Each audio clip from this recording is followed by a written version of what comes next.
ବିଦ୍ୟୁତ୍ ତାର ଲାଗି ଚାଲିଗଲା ନିରୀହ ଜୀବନ।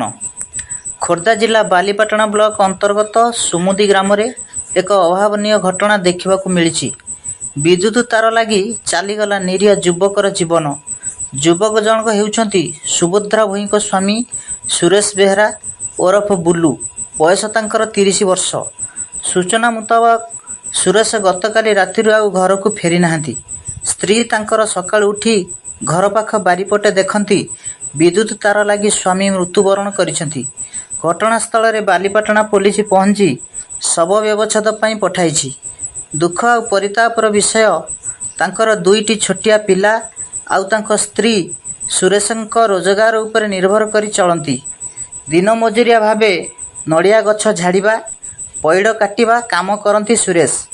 ସୁରେଶଙ୍କ ନିଜ ଘର ହେଉଛି ଖୁଣ୍ଟିଆ ସାହି। ସେ ତାଙ୍କ ଶ୍ୱଶୁର ଘର ସୁମୁଦି ଗ୍ରାମରେ ବହୁଦିନ ଧରି ରହି ଆସୁଥିଲେ। ବ୍ୟୁରୋ ରିପୋର୍ଟ, ଆମ ଖବର।